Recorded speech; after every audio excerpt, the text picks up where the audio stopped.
everyone, it's Bev here. Welcome to a new video on the Bev Show YouTube channel. Sit back, relax. I do hope you enjoy this video. Now, if you've been following me on my socials, you'll know that I've just been in Perth for the best part of a week. I got up to some pretty cool things in the great city of Perth. I went to the Belmont races. I went to Footy Place. I got to watch both Melbourne and the Western Bulldogs train on grand final eve. I met the great UCat, the best YouTuber going around in Perth right now, no doubt about it. I also got to meet some great people, meet some new friends, and of course, I attended the 2021 Toyota AFL Grand Final. And unfortunately for my sake, this happened.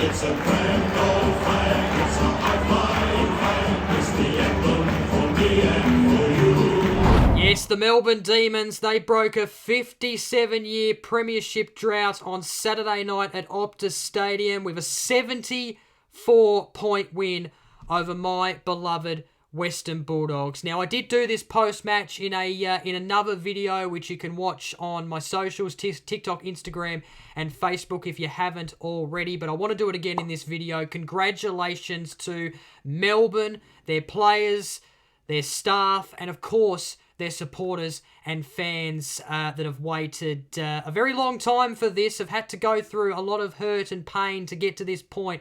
But you're finally here, you're finally witnessing your team, or have finally witnessed your team winning a premiership. And even though I'm quite gutted about the result myself, I can't help feel just a little bit of happiness for those fans and supporters that are so very happy with what they witnessed on the weekend. But I want to park that aside just for a moment, because I do want to talk about the match from my point of view, a Western Bulldogs fan point of view, because I haven't really shared my thoughts too much, actually. So I want to do that in this video right now. So, starting with my feelings, I am gutted. I am disappointed.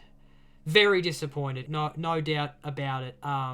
I travelled all the way from Tassie to hopefully see my team lift the cup at the end of the match. It wasn't to be. It happens, you know. But what disappoints me the most about the result is the margin. I mean, 74 points I don't think reflects on how good the game actually was. I mean, for 3 quarters, the game was close. There were plenty of momentum swings. It was a cracker.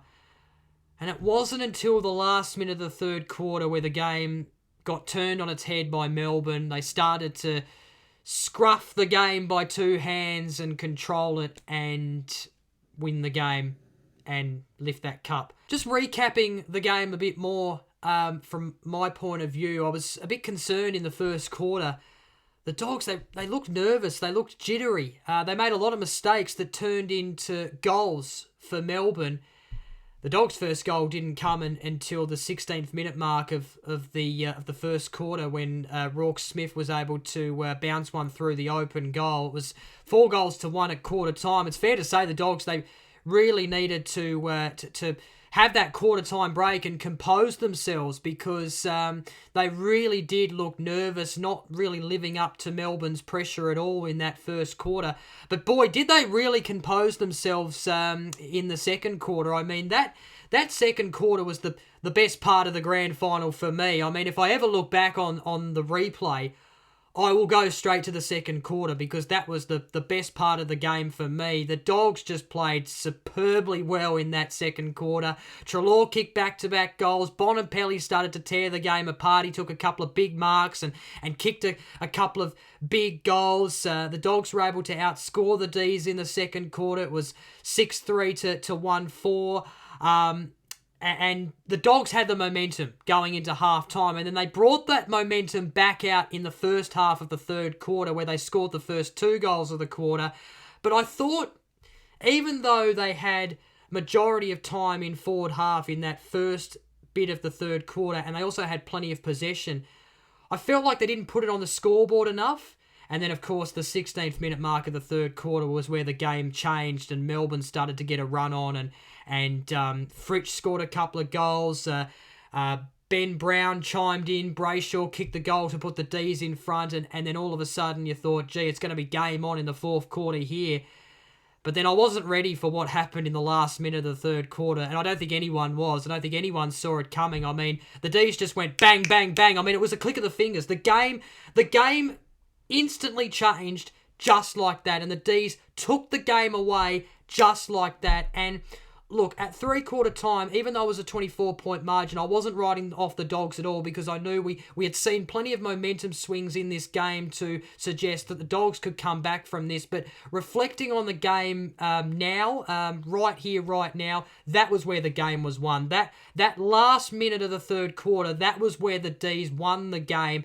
And then, of course, in the last quarter, they just finished it off. And like I said, 74 points is, I don't think, a margin that reflects how good the game was. But in the end, the Dogs just looked, in that fourth quarter, they just looked, the confidence just looked shot. They looked cooked. And the D's just, in the end, too good. And, reflecting on the season, the D's have been the best team all season. I mean, minor premiers, didn't lose a real lot of games, and their final series was superb. I mean, all three games they played in the finals they won by big margins. So putting that disappointing grand final result to a side, and it was disappointing. It didn't taste very nice at all, and it was the Dogs' biggest loss of the season. So for it to happen in a grand final is pretty unpleasant, and this is the first time I've actually witnessed my team losing a grand final. So it's all a new and raw feeling for me at the moment. But just putting that result to a side and focusing on the Western Bulldogs season as a whole. So do I think it was a successful season for the mighty red, white and blue? My answer is the three-letter word. Yes, I do think it was a successful season for the Western Bulldogs. And I say that because I will admit I wasn't really thinking about the grand final at the start of the year. I was more thinking, okay, if the Western Bulldogs can make the 8 and win a final, which is something they struggled to do the last couple of years, and I think that's a successful season for me.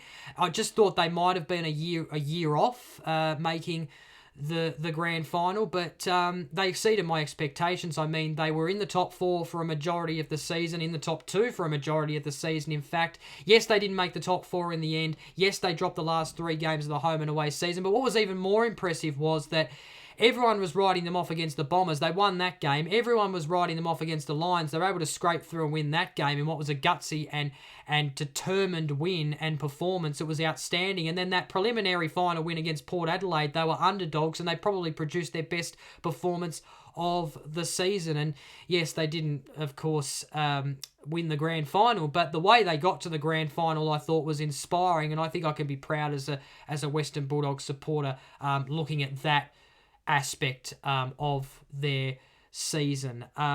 So look, I think most experts would expect the Dogs to be back up there again next season, and I do hope that's the case, and I do think they should be back up there next season. I don't see any reason why they can't be back up there next season and being back on the last Saturday in September. But what I cross my fingers for is that the mental demons from this grand final loss doesn't hurt them and doesn't haunt them as much as we've seen in the past with other teams. I mean, we've seen the likes of the Adelaide Crows in 2017 and GWS in 2019 lose by a big margin in grand finals and then struggle to recover the next year. In fact, even miss out on the finals. So I do hope the Western Bulldogs can hopefully come to terms with what's happened, come to terms with the loss, and not necessarily bury it and forget it, but use it as motivation, use it as hunger, and use it as desire to get back there next season. And I cross my fingers that they can do just that. And I believe they can, because they're a great group of individuals, and not just, the 22 players that stepped out onto the ground on Saturday, but they've got much more on their list, like the Jamara Ugle-Hagans, the Garcias, even the Buku Kames and all those sort of players. They've got a lot of great players, a lot of great young players on that list that can help out to get them back there again next season. So anyway, that's all I've got. That's all my thoughts on the grand final and the Western Bulldogs season as a whole. I don't really have much else to say, to be honest. I'll lick my wounds as the time goes on. But look, thanks to everyone for watching this video. I do hope you've enjoyed this video. Something a bit different on this YouTube channel. I don't usually do sit down and talk sort of videos like this. I usually keep it to Facebook or Instagram. But I thought, you know what, this would be a good video for YouTube. So I've chucked it on there. If you've enjoyed it, please give it a thumbs up. Comment down below if you want to see similar videos. I mean, I'm happy to talk about my Optus Stadium experience. I'd love to talk about that. Even though the Dogs lost on Saturday, it was a great experience. The Twilight Grand Final up there in Perth. I'd love to share with you my thoughts on that, and I'm sure you would love to see that. So comment down below if you'd love to see it. Please press that subscribe button. Thanks everyone for the support. Thanks very much everyone for viewing and watching my videos. I really do appreciate it. Until next time, go the Doggies. Catch you later.